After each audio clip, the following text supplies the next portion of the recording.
I'm here to talk about success. The first rule of success is to have a vision.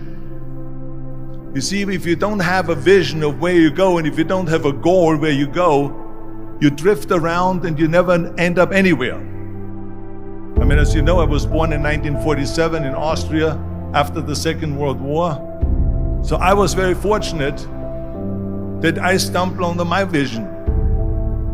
And I didn't really like Austria when I grew up. I couldn't wait to get out of there.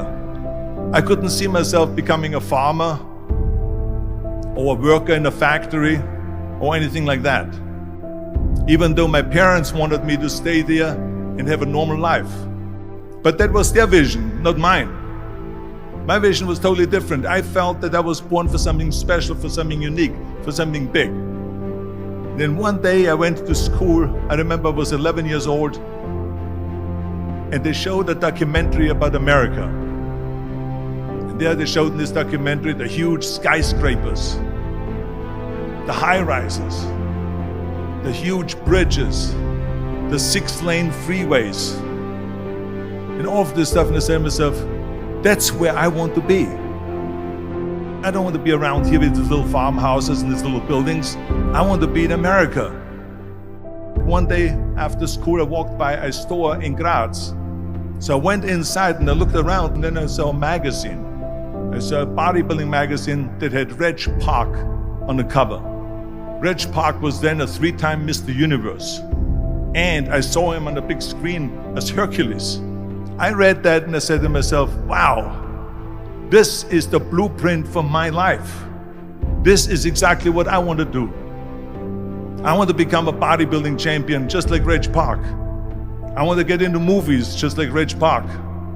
And I want to make millions of dollars and be rich and famous just like Reg Park. Do you know how great it felt that I knew where I was going? Imagine the majority of people don't know where they're going. I knew where I was going, that I'm going to become this bodybuilding champion just like him. So it was just a question of how do you do it? I was so relieved, because when you have a goal, when you have a vision, everything becomes easy. So people always ask me, when they saw me in the gym in the pumping iron days, they say, why is it that you're working out so hard? 5 hours a day, 6 hours a day, and you have always a smile on your face. And I told people all the time, I said, because to me, I'm shooting for a goal. In front of me is the Mr. Universe title. So every rep that I do gets me closer to accomplishing that goal, to make this goal, this vision turn into reality. Every single set that I do, every repetition, every weight that I lift will get me a step closer to turn this goal into reality. So I couldn't wait to do another 500-pound squat. I couldn't wait to do another 500-pound bench press. I couldn't wait to do another 2,000 reps of sit-ups. I couldn't wait for the next exercise. At the age of 20, I went to London and I won the Mr. Universe contest as the youngest Mr. Universe ever. And it was because I had a goal. So let me tell you something, visualizing your goal and going after it makes it fun. You got to have a purpose no matter what you do in life. You got to have a purpose.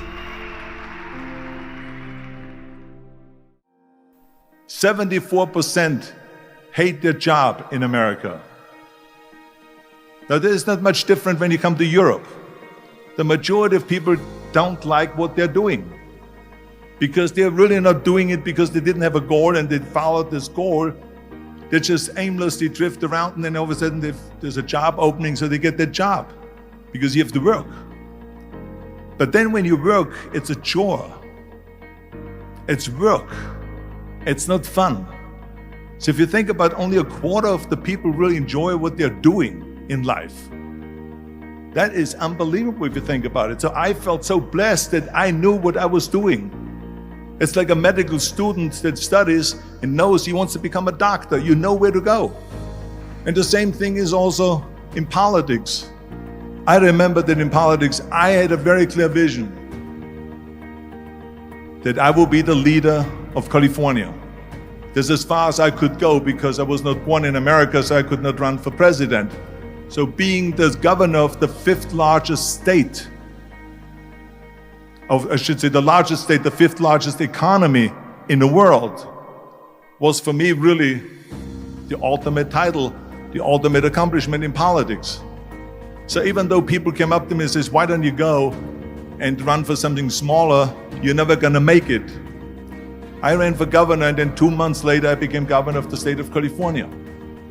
Again, because I had a very clear vision what I'm gonna do with California. So that's rule number one, have a vision. Rule number two is, don't listen to the naysayers. Don't listen to the naysayers.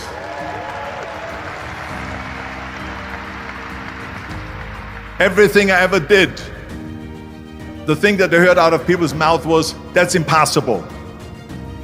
That can't be done. Or no. That is exactly what I heard, and of course I proved to the people that it can't be done. So whenever someone said to me, it can't be done, I heard, it can be done. When they said no, I heard yes. And when they said it's impossible, I heard it is possible. I'm a strong believer of what Nelson Mandela said, that everything is always impossible until someone does it. Well, I'm gonna be the one, I said to myself, I'm gonna do it and I'm gonna show it to them. Maybe it has never been done before. That's perfectly fine with me. But I'm gonna do it. And I did not listen to the naysayers. It's all about the hard work that you put in. I said to myself, in bodybuilding I worked out 5-6 hours a day. I'm gonna do the same thing now for acting. And of course I went to college to study English. I studied the accent removal, acting classes, and all of this stuff, all day long. I worked and I worked and I worked. And within a short period of time, I made one movie called Hercules in New York, which of course went right into the toilet. But it didn't discourage me. I still had the same vision. And then all of a sudden I did Streets of San Francisco. I did Stay Hungry and Pumping Iron and The Villain. And then all of a sudden I was asked by Dino De Laurentiis and by Universal Studio to star in Conan the Barbarian. And after I did Conan the Barbarian, the director at the press conference said to the press, the director was John Milius. He said to the press, if we wouldn't have had Arnold, we would have had to build one. So think about that. The very body that they said can never be sold because the time is wrong. A few years later, I'm doing Conan the Barbarian, and it was the #1 hit at the box office when it came out in the summer of '82. Think about that. And the director says, if we wouldn't have had his body, we would have had to build one. So all of a sudden, my body became an asset, not a liability. And the same thing was with Terminator. After we were finished filming Terminator, Jim Cameron said to the press, if Arnold wouldn't have had that accent and talked like a machine, I think the movie wouldn't have worked. So think about that. The body and the accent that they attacked was an asset. But I didn't listen to those losers. I didn't listen to them at all. It's just the reality of it is that you cannot listen to the naysayers. So this is a very important lesson for all of you. So when someone says, no, this is a stupid idea, you in your mind, you don't have to say it, but in your mind just say to yourself, you asshole. What do you know?